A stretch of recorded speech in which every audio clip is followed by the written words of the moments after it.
Joris Karl Huysmans, La retraite de Monsieur Bougrand.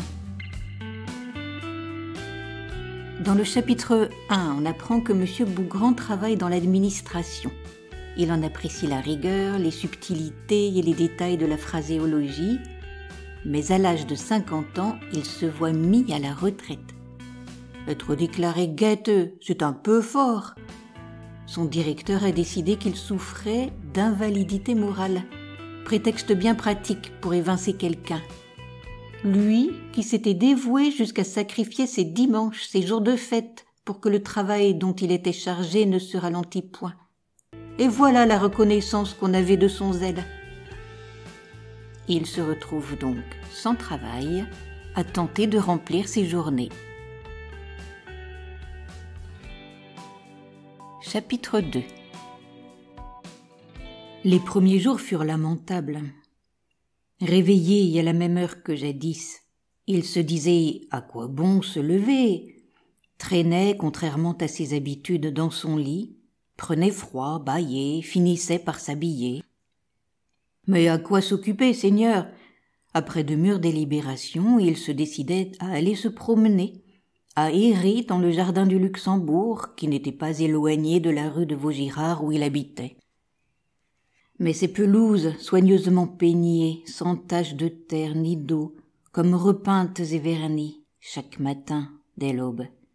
Ces fleurs remontées comme à neuf sur les fils de fer de leurs tiges. Ces arbres gros comme des cannes de toute cette fausse campagne plantée de statues imbéciles ne l'égayaient guère. Il allait se réfugier au fond du jardin, dans l'ancienne pépinière sur laquelle, maintenant, tombaient les solennelles ombres des constructions de l'école de pharmacie et du lycée Louis-le-Grand. La verdure n'y était ni moins apprêtée ni moins éthique. Les gazons y étalaient leurs cheveux coupés, ras et verts. Les petits arbres y balançaient les plumeaux ennuyés de leurs têtes.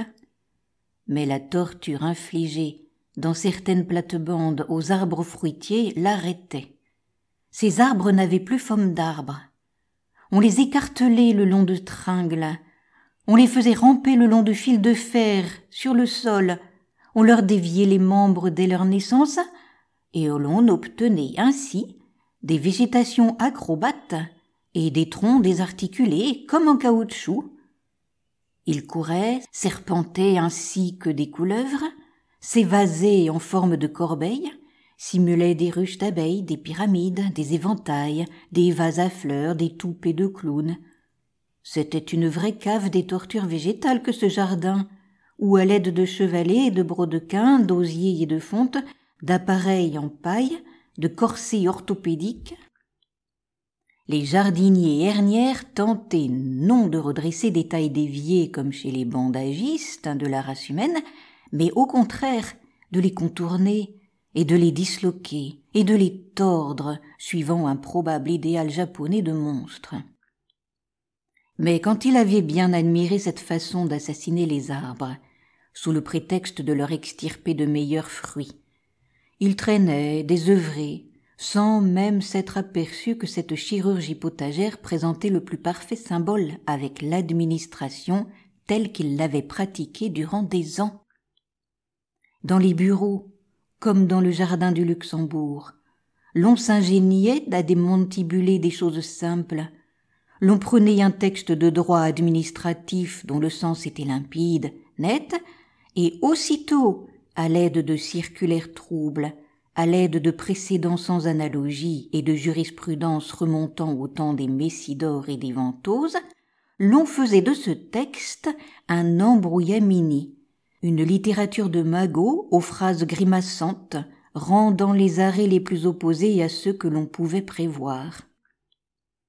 Puis il remontait, allait sur la terrasse du Luxembourg, où les arbres semblent moins jeunes, moins fraîchement époussetés, plus vrais.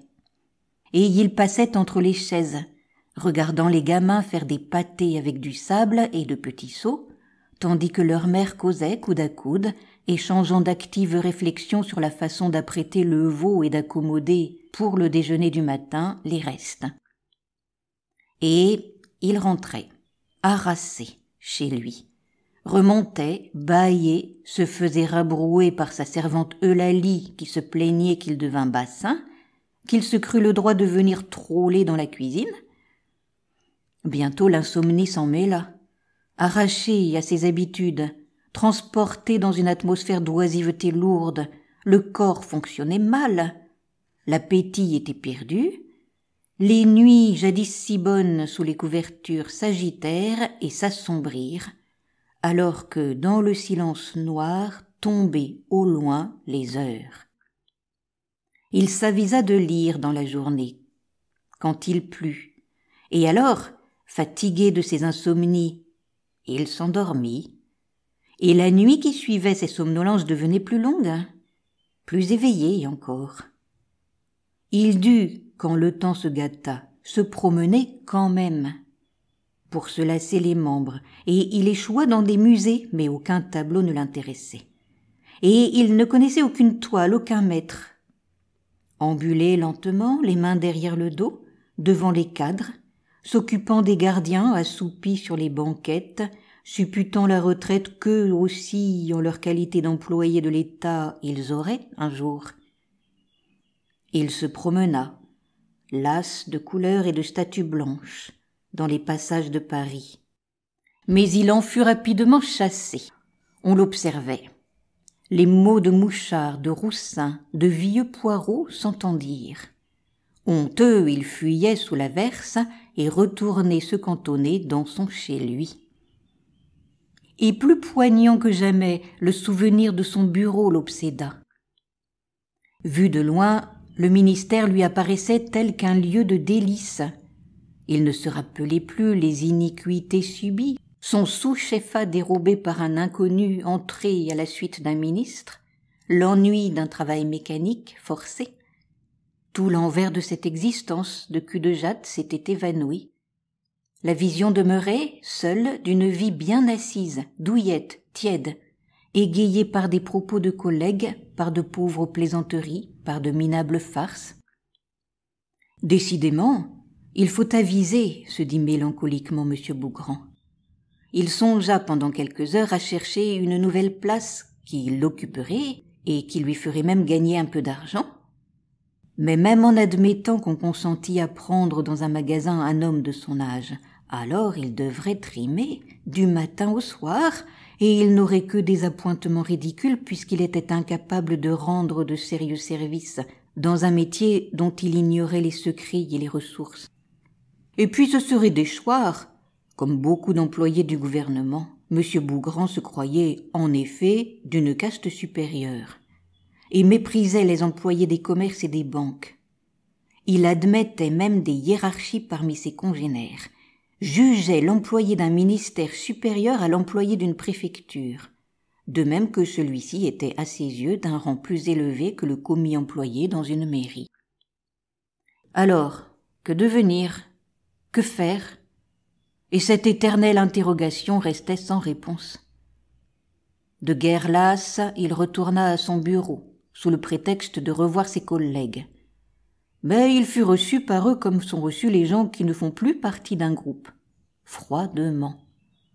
L'on s'inquiéta d'une façon indifférente de sa santé, d'aucuns feignirent de l'envier, vantèrent la liberté dont il jouissait, les promenades qu'il devait aimer à faire.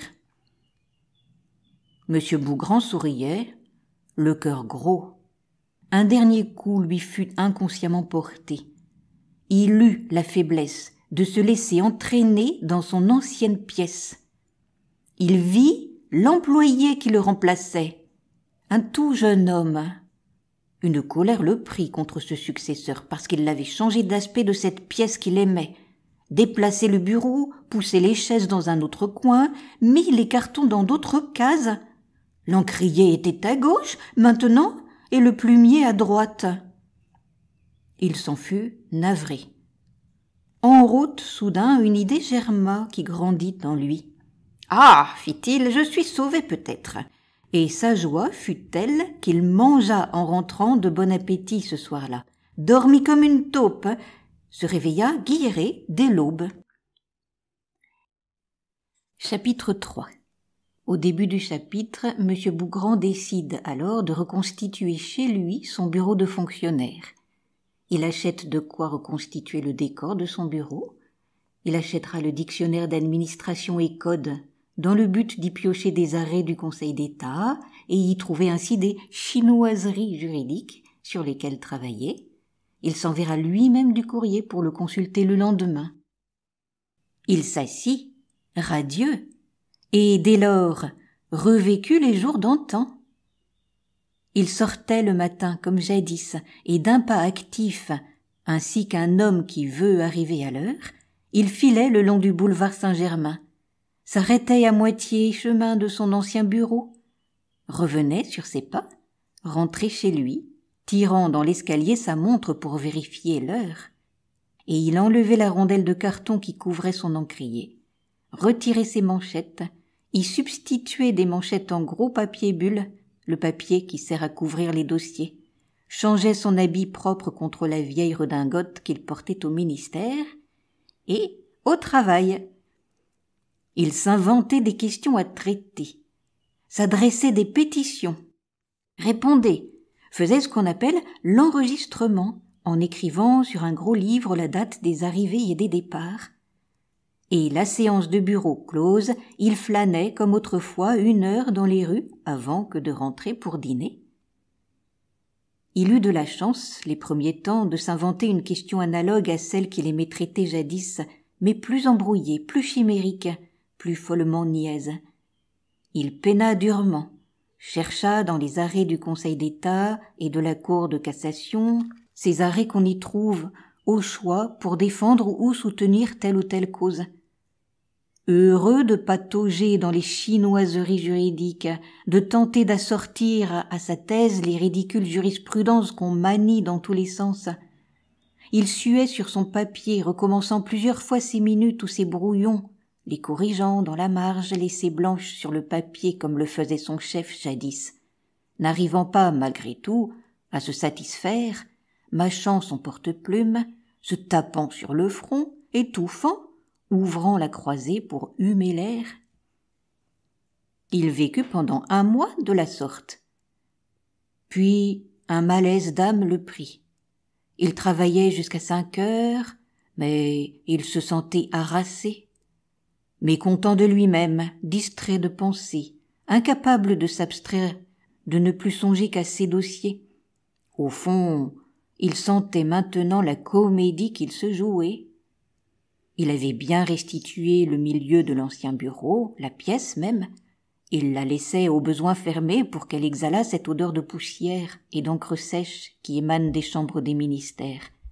Mais le bruit, la conversation, les allées et venues de ses collègues manquaient. Pas une âme à qui parler. Ce bureau solitaire n'était pas, en somme, un vrai bureau. Il avait beau avoir repris toutes ses habitudes, ce n'était plus cela. Oh, il aurait donné beaucoup pour pouvoir sonner et voir le garçon du bureau entrer et faire pendant quelques minutes la causette. Et puis, d'autres trous se creusaient dans le sol, factices de cette vie molle. Le matin, alors qu'il dépouillait le courrier qu'il envoyait la veille, il savait ce que contenaient les enveloppes. Il reconnaissait son écriture, le format de l'enveloppe dans laquelle il avait enfermé telle ou telle affaire, et cela lui enlevait toute illusion. Il eût au moins fallu qu'une autre personne fît les souscriptions, et usât d'enveloppes qu'il ne connaîtrait point. Le découragement le prit. Il s'ennuya tellement qu'il se donna un congé de quelques jours, et erra dans les rues. « Monsieur a mauvaise mine, » disait Eulalie en regardant son maître. Et les mains dans les poches de son tablier, elle ajouta « Je comprends vraiment pas qu'on se donne tant de mal à travailler quand ça n'apporte aucun argent. » Il soupirait. Et quand elle sortait, se contemplait dans la glace. C'était pourtant vrai qu'il avait mauvaise mine. Et comme il avait vieilli. Ses yeux d'un bleu étonné, dolent, ses yeux toujours écarquillés, grands ouverts, se ridaient, et les pinceaux de ses sourcils devenaient blancs. Son crâne se dénudait, ses favoris étaient tout gris, Sa bouche, même soigneusement rasée, rentrait sous le menton en vedette. Enfin son petit corps bouleau dégonflait, les épaules arquaient, ses vêtements semblaient élargis et pluvieux. Il se voyait ruiné, caduc, écrasé par cet âge de 50 ans qu'il supportait si allègrement tant qu'il travaillait dans un vrai bureau. « Monsieur devrait se purger, » reprenait Eulalie quand elle le revoyait. « Monsieur s'ennuie. Pourquoi donc qu'il irait pas à la pêche? Il nous rapporterait une friture de Seine, ça le distrairait. » Monsieur Bougrand secouait doucement la tête et sortait. Un jour que le hasard d'une promenade l'avait conduit, sans même qu'il s'en fût aperçu, au jardin des plantes, son regard fut tout à coup attiré par un mouvement de bras passant près de sa face. Il s'arrêta, se récupéra, vit l'un de ses anciens garçons de bureau qui le saluait. Il eut un éclair, presque un cri de joie. « Uriot !» dit-il. L'autre se retourna, enlevant sa casquette, mit une pipe qu'il tenait à la main au port d'armes. « Eh bien, mon ami, voyons, que devenez-vous ?»« Rien, monsieur Bougrand, je bricole par-ci, par-là, pour gagner quelques sous en plus de ma retraite. Mais, sauf votre respect, je foutimasse, car je suis bien plus bon à grand-chose depuis que mes jambes elles vont plus. Écoutez, Uriot, avez-vous encore une de vos tenues de garçon de bureau du ministère ? » Monsieur, oui. Ouais, j'en ai une vieille que j'ai chez moi pour épargner mes vêtements quand je sors. Ah ! Monsieur Bougrand était plongé dans une méditation délicieuse. Le prendre à son service, en habit de bureau, chez lui. Tous les quarts d'heure, il entrerait comme autrefois dans sa pièce, en apportant des papiers. Et puis, il pourrait faire le départ, écrire l'adresse sur les enveloppes. Ce serait peut-être le bureau, enfin.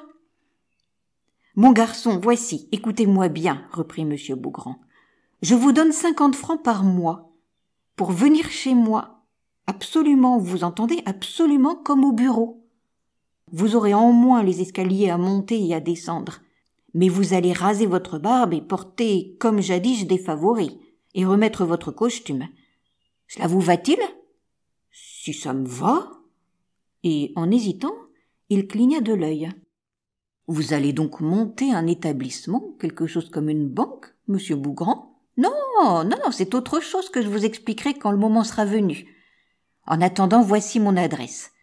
Arrangez-vous comme vous pourrez, mais venez chez moi, demain, commencez votre travail. » Et il le quitta et galopa tout rajeuni jusque chez lui. « Ben voilà comme monsieur devrait y être tous les jours, » dit Eulalie qui l'observait et se demandait quel événement avait pu surgir dans cette vie plate. Il avait besoin de se débonder, d'exhaler sa joie, de parler. Il raconta à la bonne sa rencontre, puis il demeura inquiet et quoi devant le regard sévère de cette femme.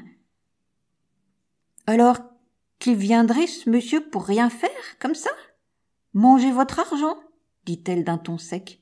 « Mais non, Eulalie, il aura sa tâche et puis c'est un brave homme, un vieux serviteur bien au courant de son service. La belle avance, tiens, pour 50 francs, il serait là à se tourner les pouces alors que moi qui fais le ménage, qui fais la cuisine, moi qui vous soigne, je ne touche que 40 francs par mois. C'est trop fort à la fin. Non, monsieur Bougrand, ça peut pas s'arranger comme ça. Prenez ce vieux bureau d'homme et faites-vous frotter vos rhumatismes avec de la flanelle et ce baume-là qui pue la peinture. Moi, je m'en vais. C'est pas à mon âge qu'on supporte des traitements pareils. » Monsieur Bougrand la regardait, atterré. « Voyons, ma bonne Eulalie, il faut pas vous fâcher ainsi, voyons. Je vais, si vous le voulez, augmenter un petit peu vos gages. » « Mes gages ? Oh, c'est pas pour ces 50 francs que vous m'offrez maintenant par mois que je me déciderai à rester. C'est à cause de la manière dont vous agissez avec moi que je veux partir. » Monsieur Bougrand se fit la réflexion qu'il ne lui avait pas du tout offert des gages de 50 francs, son intention étant simplement de l'augmenter de 5 francs par mois. Mais devant la figure irritée de la vieille, qui déclarait que, malgré tout, elle allait partir, il courba la tête et fit des excuses, essayant de l'amadouer par des gracieusetés et d'obtenir d'elle qu'elle ne fît pas comme elle le menaçait, c'est mal. Et où est-ce que vous le mettez? Pas dans ma cuisine toujours, demanda Eulalie, qui, ayant acquis ce qu'elle voulait, consentit à se détendre. Non, dans l'antichambre, vous n'aurez ni à vous en occuper, ni à le voir. Vous voyez bien, ma fille, qu'il n'y avait pas de quoi vous emporter comme vous l'avez fait. Je m'emporte comme je veux, et je ne l'envoie pas dire, cria-t-elle, remontant sur ses ergots, décidée à rester, mais à mater ses semblants de reproche. Harassée, M. Bougrand n'osa plus la regarder quand elle sortit, d'un air insolent et fier, de la pièce. Chapitre 4. Le courrier n'est pas bien fort ce matin. Non, Uriot, nous nous relâchons. J'ai eu une grosse affaire à traiter hier, et comme je suis seule, j'ai dû délaisser les questions moins importantes, et le service en souffre. Nous mollissons, comme dirait ce pauvre de Pinaudel. Monsieur l'a connu? Oui, mon garçon. Oh, c'était un homme bien capable. Il n'avait pas son pareil pour rédiger une lettre délicate. Encore un honnête serviteur qu'on a mis comme moi à la retraite avant l'âge. Aussi faut voir leur administration maintenant, des petits jeunes qui songent à leur plaisir, qui n'ont que la tête à ça. Ah, monsieur Bougrand, les bureaux baissent. Monsieur Bougrand eut un soupir, puis d'un signe, il congédia le garçon et se remit au travail. Ah, cette langue administrative qu'il fallait soigner. Ces excipés de « c'est en réponse à la lettre que vous avez bien voulu m'adresser, j'ai l'honneur de vous faire connaître que… » C'est, conformément à l'avis exprimé dans votre dépêche relative à… Ces phraséologies coutumières, l'esprit, sinon le texte de la loi, sans méconnaître l'importance des considérations que vous invoquez à l'appui de cette thèse, enfin ces formules destinées au ministère de la Justice où l'on parlait de l'avis émané de sa chancellerie, toutes ces phrases évasives et atténuées, les j'inclinerai à croire, les il ne vous échappera pas, les j'attacherai du priat, tout ce vocabulaire de tournure remontant au temps de Colbert donnait un terrible tintouin à M. Bougrand. La tête entre ses poings, il relisait les premières phrases dont il achevait le brouillon. Il était actuellement occupé aux exercices de haute école, plongé dans le pourvoi au Conseil d'État. Et il annonnait l'inévitable formule du commencement « Monsieur le Président, la section du contentieux m'a transmis, à fin d'avis, un recours formé devant le Conseil d'État par monsieur Untel à l'effet de faire annuler pour excès de pouvoir ma décision en date du… » Et la seconde phrase « Avant d'aborder la discussion des arguments que le pétitionnaire fait valoir à l'appui de sa cause, je rappellerai sommairement les faits qui motivent le présent recours. » C'est ici que ça devenait difficile. Il faudrait envelopper cela, ne pas trop s'avancer, murmurait M. Bougrand. La réclamation de M. Untel est en droit fondé. Il s'agit de sortir habilement de ce litige, de ruser, de négliger certains points.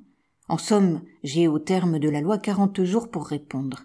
Je vais y songer, cuire cela dans ma tête, ne pas défendre le ministère à l'aveuglette. « Voici encore du courrier qui arrive, » dit Uriot en apportant 2 lettres. « Encore? Ah, la journée est dure. Comment, il est déjà 4 heures? C'est étonnant tout de même, se dit-il en humant une prise d'air quand le garçon fut sorti, comme ce Uriot pue et l'ail et le vin. Tout comme au bureau, ajouta-t-il satisfait. Et de la poussière partout, jamais il ne balaye, toujours comme au bureau. Est-ce assez nature? Ce qui était bien nature aussi, mais dont il ne s'apercevait guère, c'était l'antagonisme croissant de Laly et d'Uriot. Encore qu'elle eût obtenu ses 50 francs par mois, la bonne ne pouvait s'habituer à ce pochard qui était cependant serviable et doux, et dormait dans l'antichambre sur une chaise en attendant que l'employé le sonnât. « Feignant, disait-elle, en remuant ses casseroles et ses cuivres. Quand on pense que ce vieux bureau ronfle toute la journée sans rien faire !» Et pour témoigner son mécontentement à son maître, elle râta volontairement des sauces, n'ouvrit plus la bouche, ferma violemment les portes. Timide, M. Bougrand baissait le nez, se fermer les oreilles pour ne pas entendre les abominables engueulades qui s'échangeaient entre ces deux domestiques sur le seuil de la cuisine. Des bribes lui parvenaient cependant, où, unis dans une opinion commune, Eulalie et Uriot le traitaient ensemble de fou, de braque, de vieille bête. Il en conçut une tristesse qui influa sur son travail. Il ne pouvait plus maintenant s'asseoir en lui-même. Alors qu'il lui eût fallu, pour rédiger ce pourvoi, réunir toute l'attention dont il était capable, il éprouvait une évagation d'esprit absolue. Ses pensées se reportaient à ses scènes de ménage, à l'humeur massacrante de Lalie, et comme il tentait de la désarmer par l'implorante douceur de son regard moutonnier, elle se rebiffait davantage, sûre de le vaincre en frappant fort. Et lui, désespéré, restait seul chez lui le soir, mâchant un exécrable dîner, n'osant se plaindre. Ces tracas accélérèrent les infirmités de la vieillesse qui pesaient maintenant sur lui. Il avait le sang à la tête, étouffait après ses repas, dormait avec des sursauts atroces. Il eut bientôt du mal à descendre les escaliers et à sortir pour aller à son bureau, mais il se roidissait, partait quand même le matin, marchait une demi-heure avant que de rentrer chez lui. Sa pauvre tête vacillait, quand même il s'usait sur ce pourvoi commencé et dont il ne parvenait plus à se dépêtrer. Tenacement, alors qu'il se sentait l'esprit plus libre, il piochait encore cette question fictive qu'il s'était posée. Il la résolut enfin, mais il eut une contention de cerveau telle que son crâne chavira dans une secousse. Il poussa un cri. Ni Uriot ni la bonne ne se dérangèrent. Vers le soir, ils le trouvèrent tombé sur la table, la bouche bredouillante, les yeux vides. Ils amenèrent un médecin, qui constata l'apoplexie et déclara que le malade était perdu. Monsieur Bougrand mourut dans la nuit, pendant que le garçon et que la bonne s'insultaient et cherchaient réciproquement à s'éloigner pour fouiller les meubles. Sur le bureau dans la pièce maintenant déserte s'étalait la feuille de papier, sur laquelle M. Bougrand avait en hâte, se sentant mourir, griffonné les dernières lignes de son pourvoi. Pour ces motifs, je ne puis, Monsieur le Président, qu'émettre un avis défavorable sur la suite à donner au recours formé par Monsieur Untel.